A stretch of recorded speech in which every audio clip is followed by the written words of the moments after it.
Welcome everyone to this solo playthrough of the Dungeons & Dragons classic Lost Mine of Phandelver. This is the 6th episode in which our party fights their way through the rest of the Redbrand Hideout in a bid to free the prisoners in the cells. I hope you enjoy it. Please do let me know in the comments. Also, if you're enjoying this series and would like to download the graphics, then please consider supporting me on Patreon using the link in the description below.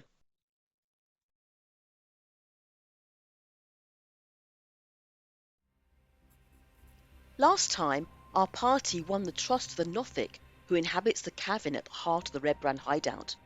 This weird creature helped them to defeat Glassstaff, as well as revealing the secret that Glassstaff was in fact Iano Albrecht.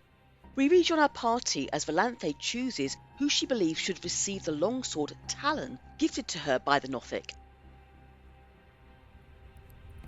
Valanthe looks in turn at Merrick, and then at Vandross, and then back at the sword. She says to Vandross, "I think you're the most deserving of this sword, Vandross, and also that you'd be able to make best use of it." "Well, thank you kindly, Valanthe," says Vandross. "I only hope I can be worthy of it." Merrick scowls and opens his mouth to say something. Valanthe gives him a look as if to say, "I was never going to give this to you." Merrick turns his back and stomps off across the bridge. "Come on, we're wasting time with all this. We need to search Glassstaff's quarters to find out what he was up to." The others all follow. Vandross replaces his old greatsword with the new sword which he attaches to his belt. They return to Glassstaff's quarters.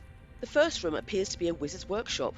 A large work table is set up with alembics, retorts, distillation coils, and other alchemical devices, all of it stewing and bubbling away. Bookshelves are crowded with sheaves of parchment and strange-looking tomes. Being proficient in arcana, Valanthe takes an interest in the apparatus and scattered notes on alchemy.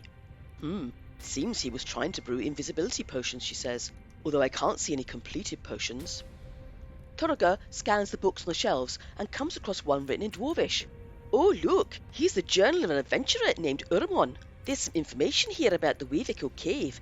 It says that hundreds of years ago, the cave was found to contain a great magical power that was channeled into something called the Forge of Spells, where magical items could be crafted. But then there was a battle between orcs and humans over the mine, which destroyed much of the cavern, and the location was lost." "Well, no wonder people are interested in finding Weavico Cave," says Valanthe. "If the Forge of Spells is still there, it will be very powerful to whoever was able to access it." "Oh, and look at this," continues Torga. "There was a magical mace called Lightbringer that was lost in the cave. I wouldn't mind getting my hands on that." Valanthe also peruses the bookshelves. So we ask the question, does she see any books on the arcane which would be of use to her? We roll an 18. She pulls out a slim, well-thumbed tome that is full of diagrams and arcane equations. She nods to herself and slips it into her backpack. Merrick scans the room for anything valuable. He comes across 3 small bottles holding rare reagents. "Hey, Valanthe, are these worth anything?" he asks. She looks at them.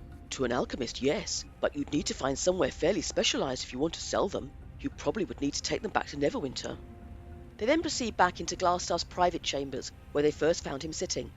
Various papers and notes are stacked neatly on a desk, and there's a large chest at the foot of the bed. Merrick darts in first, and unusually ignores the chest and goes straight over to the desk and searches through the papers. These mostly consist of Glassstaff's written orders to local alchemists. He then spots a letter and sees that it is addressed to Lord Albrecht. "What's that you found, Merrick?" says Valanthe. "Oh, it's just a letter," he replies. "Read it out then," says Torga. So Merrick reads, "Lord Albrecht, my spies in Neverwinter tell me that strangers are due to arrive in Phandalin. They could be working for the dwarves. Capture them if you can, kill them if you must, but don't allow them to upset our plans. See that any dwarven maps in their possession are delivered to me with haste. I'm counting on you, Iano. Don't disappoint me." It seems the Nothic was telling the truth, says Valanthe. Glassstaff and Iano were one of the same person." "What?" cries Torga. "So we've been sent on a wild goose chase? We came here to search for Iano, as he was supposed to help us rescue Gundren, but it's been a complete fool's errand." "Well, no, we've learned something. Someone wants their hands on the map, and must be wanting to take control of the Forge of Spells. Who is the letter from, Merrick?" "Oh, it just shows a picture of a black spider," replies Merrick. "Ah, so again here is the mysterious black spider," says Valanthe. "Iano must have been working for them." But Torga is still angry. "But we knew about this black spider already. We're just wasting time now. Let's get out of here and get off to the castle." "But what about the prisoners in the cells that the Nothic told us about? You know, the Dendrar family," says Vandross. "We should rescue them." Yes, okay, you're right," acknowledges Torga. And we also need to clear out the rest of the Redbrand thugs to stop them terrorising the town, adds Merrick. Torga is reminded of the quest she was given by Darren Eddermouth. Oh yes, okay, well let's get to it then. Meanwhile, Vandross is searching the unlocked chest. He finds a good amount of coin, plus some valuable gems, and 2 spell scrolls. They divide up the loot, and Valanthe takes the 2 scrolls.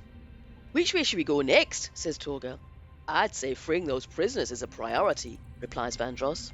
Well, it makes more sense to look for the Redbrand thugs first, says Valanthe, and then find and rescue the prisoners to take back to Phandalin.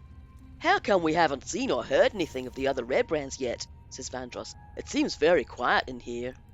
Maybe you're drunk already, laughs Merrick. But it's the middle of the morning, says Torga.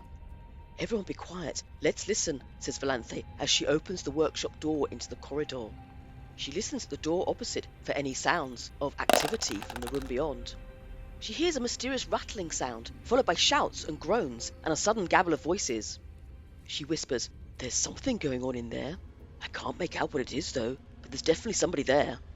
"Okay, let's jump them," whispers Torga. So they all ready their weapons. Vandross barges through the door, wielding his new sword Talon. Torga follows, then Valanthe and Merrick. They enter a common room with several worn tables and chairs scattered around the large room. There are several ale kegs propped up and tapped. 4 tough-looking human warriors wearing scarlet cloaks are gathered around one of the tables. A stack of coins and trinkets is heaped upon the tabletop between them. They are betting on a game of knucklebones, and in their drunken state, tempers are becoming frayed. The party takes the Redbrand thugs by surprise. Vandross charges at the first thug sitting at the table in front of him. His new sword Talon glints in the light as it cleaves through the air, and he lands a solid blow on the drunken Redbrand. The thug reels back as he is taken below half health immediately. The rest of the Redbrands jump up in shock at the sudden attack and scramble to find their weapons. Valanthe, ever poised in the midst of chaos, positions herself strategically as she follows Vandross into the room. She conjures the arcane energies of her magic missile spell, sending forth a trio of shimmering projectiles. The bright bolts of energy slam into the other 3 thugs, wounding them. Merrick comes in and leaps up onto some barrels in the corner of the room for a better view of all the thugs. He swiftly shoots his shortbow at a thug on the far side of the table. The arrow thunks into the thug's chest and kills him outright. The body slides off the chair and onto the floor. Torga runs in and casts Sacred Flame on the other thug on the far side of the table. He makes a dexterity saving throw with disadvantage due to being drunk, and he fails. He clumsily tries to dodge as the golden flames descend, and nearly falls off his stool as he is scorched by the fire. So we now roll for initiative, and Merrick takes the lead. He jumps down off the barrels and strikes the closest Redbrand with his short sword. However, he totally fumbles it, and the sword catches on the table legs. Then he tries again with the scimitar he is wielding in his offhand. This time the blade connects, but it only nicks the thug in the leg. Merrick scowls. He is still angry about not receiving the sword Talon, and he's not concentrating properly. Vandross moves around, but stays within melee range of the nearest thug. He hits again with his new sword, but this time the blade just glances off the thug's studded leather armour. Valanthe moves around the room to the far door. She casts a ray of frost on the Redbrand on this side of the table. The frosty ray strikes the thug, its chill seeping into his flesh and slowing his movements, although only inflicting minimal damage. It is now the Redbrand's turn to attack. The first ruffian slashes wildly at Vandross with his short sword. In his drunken stupor, he completely fumbles it and drops the sword. He swiftly grabs the sword and tries again, but still fails to hit Vandross. Torga says, "These guys are really drunk. This is a complete pushover." "This isn't over yet," says the ruffian closest to Torga. He stabs at her with his short sword, but Torga just holds up her shield and the sword clangs loudly against it. Torga replies, "You're all just a bit sad, aren't you? I kinda wish I didn't have to kill you." At this, the Redbrand strikes again at Torga and hits despite her high armour and slices into her shoulder. Torga then uses her Wrath of the Storm reaction and a blast of lightning streaks down at him. Despite his drunken disadvantage, the thug manages to dodge out of the full blast, but he is still singed by the lightning strike. "You can't get me that easily," he jeers at her. The thug nearest Valanthe charges at her, hoping to down her and escape through the door.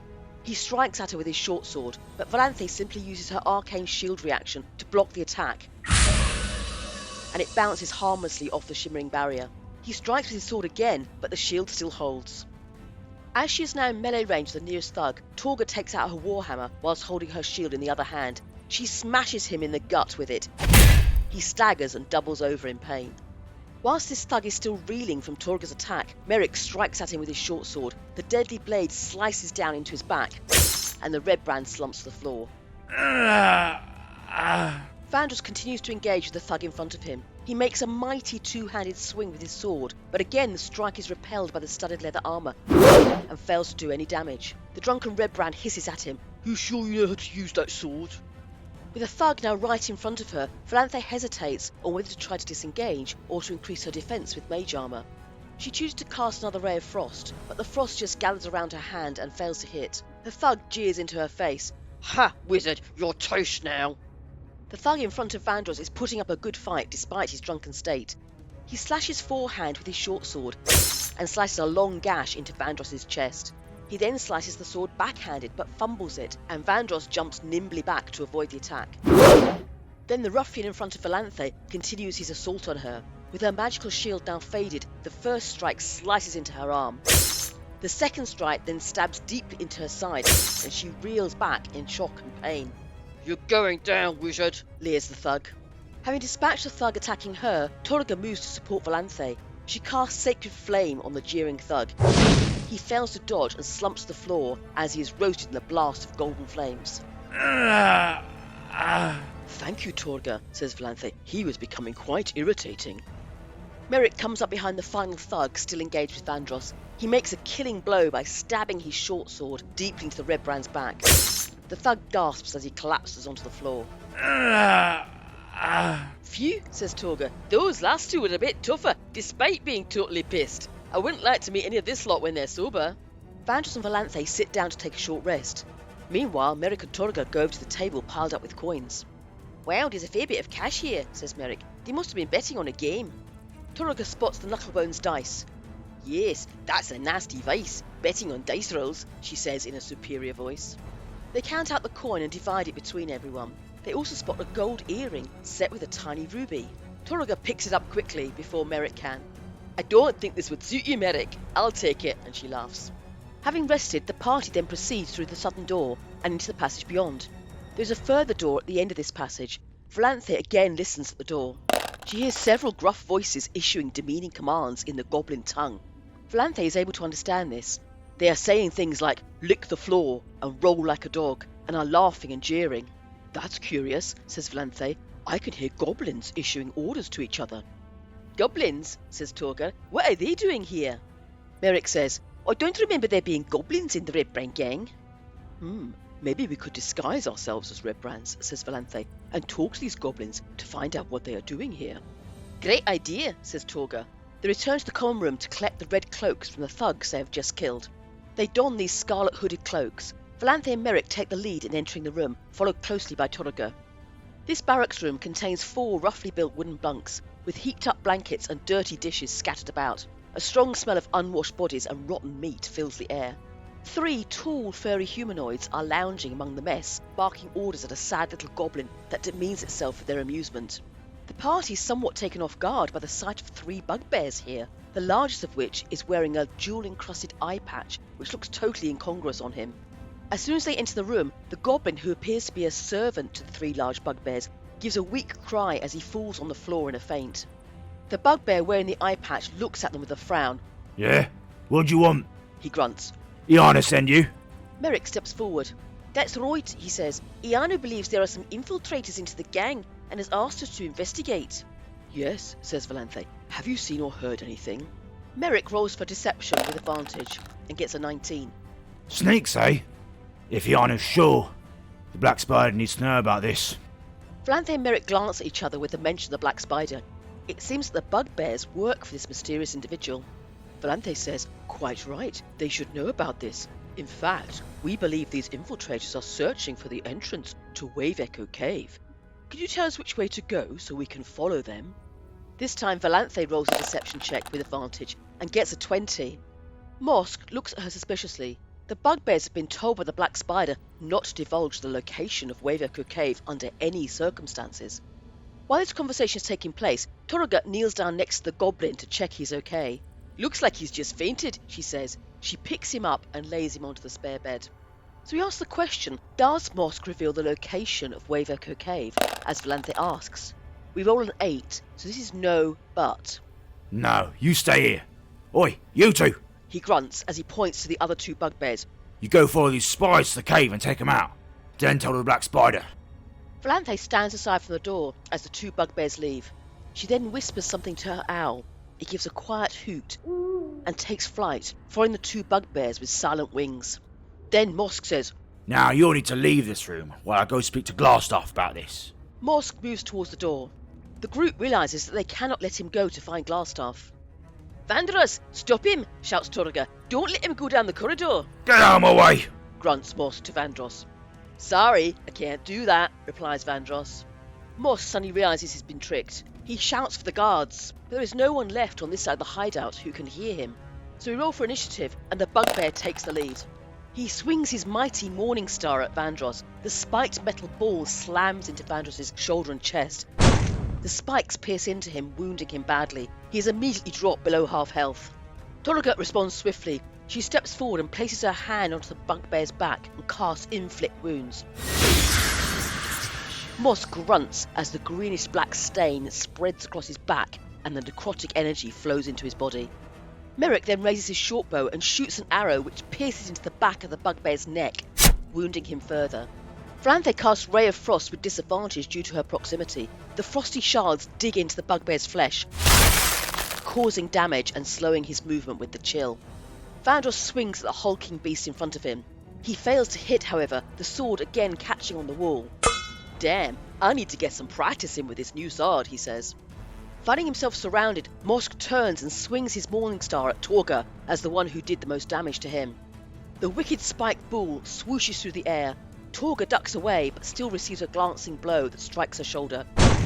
This attack triggers Torga's Wrath of the Storm reaction. A bolt of lightning blasts down onto Mosk, and blue sparks erupt all over him. The hulking form sways and staggers and then crashes to the floor. Valanthe looks down at the body of Mosk. Well, that was ugly, she says. Agreed, says Torga, but we couldn't let him go find Glassstaff's body. Yes, agrees Vandross. He was tough too. I'm sure glad we didn't have to fight those other 2. And he uses his second wind, which heals him for 10 hit points. Vandross leans over and checks Mosk's body for loot. He finds 33 silver in a belt pouch, as well as an iron key. This key could be useful. Maybe it unlocks the cells. Torga picks up the jewel-encrusted eye patch. Well, this is a ridiculous thing, but probably worth a fair bit with all these gems on it. At that moment, the goblin wakes up. Okay, I'll do as you say. I'll lick the floor. Just don't hit me again, he says, still half dazed, and he jumps down to the floor and starts licking it. What are you doing? Stop that, says Torga. The goblin stops and looks up and then around the room, and he sees the bugbears are gone, and then he sees Mosk's body on the floor. Oh, what have you done? Oh no, this is awful. They're going to think I did it. And he starts hitting his head in distress. Torga kneels down. It's okay, we're here to fix things. We won't let you take the blame. The goblin looks up at Torga and relaxes a bit. What's your name? What are you doing here? Oh, it's Droop. I'm Droop. Oh, I work for the bugbears. Clean up after them. Wash their clothes. The group looks around the room. It doesn't appear to have ever been properly cleaned. What am I going to do now they've gone? He says, starting to get anxious again. It's all right, says Torga. Do you want to come with us? You could help us by showing us where things are. Oh, yes, please, he says, and he takes Torga's hand like a little child. Okay, so you want to find the cells where the prisoners are being kept. We've come to rescue them. Oh, yes, that's easy. This way. And he leads Torga out of the room and up the steps back towards the central cavern. The party crosses the chasm by way of the northern bridge. The Nothic is looking into his treasure chest and whispering to himself. When he hears the group coming, he hurriedly closes the chest. He turns and he gives a deep bow to Valanthe as she passes. This way, says Droop. He leads them back into the northern storeroom and heads into an alcove on the eastern side, where he pushes open a secret door. There's a corridor leading off to the right and a closed wooden door in front of them. Valanthe tries the door and finds it locked. Merrick, are you able to pick this lock? She asks. No need, says Vandross. I reckon this key will work. He tries the iron key in the lock and sure enough, it opens. Merrick scowls at Vandross. Vandross peers inside the room. Racks of weapons line the walls of this chamber, including spears, swords and crossbows with bolts. A dozen dirty red cloaks hang from hooks by the door. Looks like they're stockpiling weapons here. He picks up a longsword. Maybe I'll take this. Would be useful to use as an offhand with my new sword. Merrick has a look in too. He picks up a short sword, which he replaces for his offhand scimitar. They continue along the corridor, which ends in another wooden door. They open this and emerge into a dusty crypt area. There are 3 large stone sarcophagi, and propped up against each one is a human skeleton clad in bits of rusty mail. False columns along the walls are carved into the image of spreading oak trees. As they come through the door, the skeletons immediately rise up and turn towards the adventurers, although they don't immediately attack. As soon as Torga sees them, she steps forward. "Stand back, everyone! This is my speciality!" She runs into the middle of the crypt and uses her destructive wrath ability to empower her thunder wave. There is a deafening boom as a thunderous wave blasts out around Torga. All 3 skeletons fail the Constitution save. The blast rips through them, shattering them into pieces. The bones and bits of armour are thrown back against the walls and then clatter to the ground. "Torga, that was amazing," says Vandross. Says Valanthe. "Very impressive, although I don't think the skeletons were actually trying to attack us." "Oh, well, they're dealt with now. We won't get any trouble from them." Merrick comes forward and pokes around the stone tombs. He pushes open the lid of one of them and rummages inside. "What are you doing, Merrick?" says Torga. "Oh, you never know. Could get lucky." And he holds up a shiny platinum signet ring. Vandross's jaw drops in surprise. As Torga comes back to the group, Droop grabs her hand again and gazes up at her in awe. It seems he decided that she is now his protector. "This way," he says, and he leads them to a further wooden door on the left. "Cells are in here. Be careful, though. There are guards here." Being forewarned, Vandross carefully opens the door. There are 2 guards lurking on either side. So we roll for initiative. The guards get the jump on the party. As Vandross enters, both of them strike at him in turn and make 2 strikes each with their short sword. Each of them manage to make 1 successful hit. As the thugs strike and slash at him, he is again brought below half health. "Ugh, you bullies!" shouts Torga, seeing this. She casts Guiding Bolt and her attack crits. A powerful stream of brilliant light streaks through the air towards one of the thugs. He is knocked off his feet as the blaze of radiant energy overcomes him and he lands lifeless on the floor. Still holding Torga's hand, Droop says, "You're my saviour! Can I stay with you forever?" Torga then moves forward to allow Valanthe and Merrick into the room. Vandross then strikes at the other thug, now wielding 2 swords.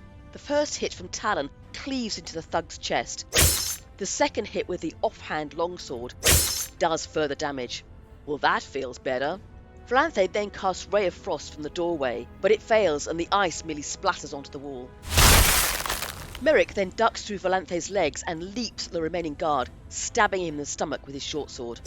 The second guard is downed.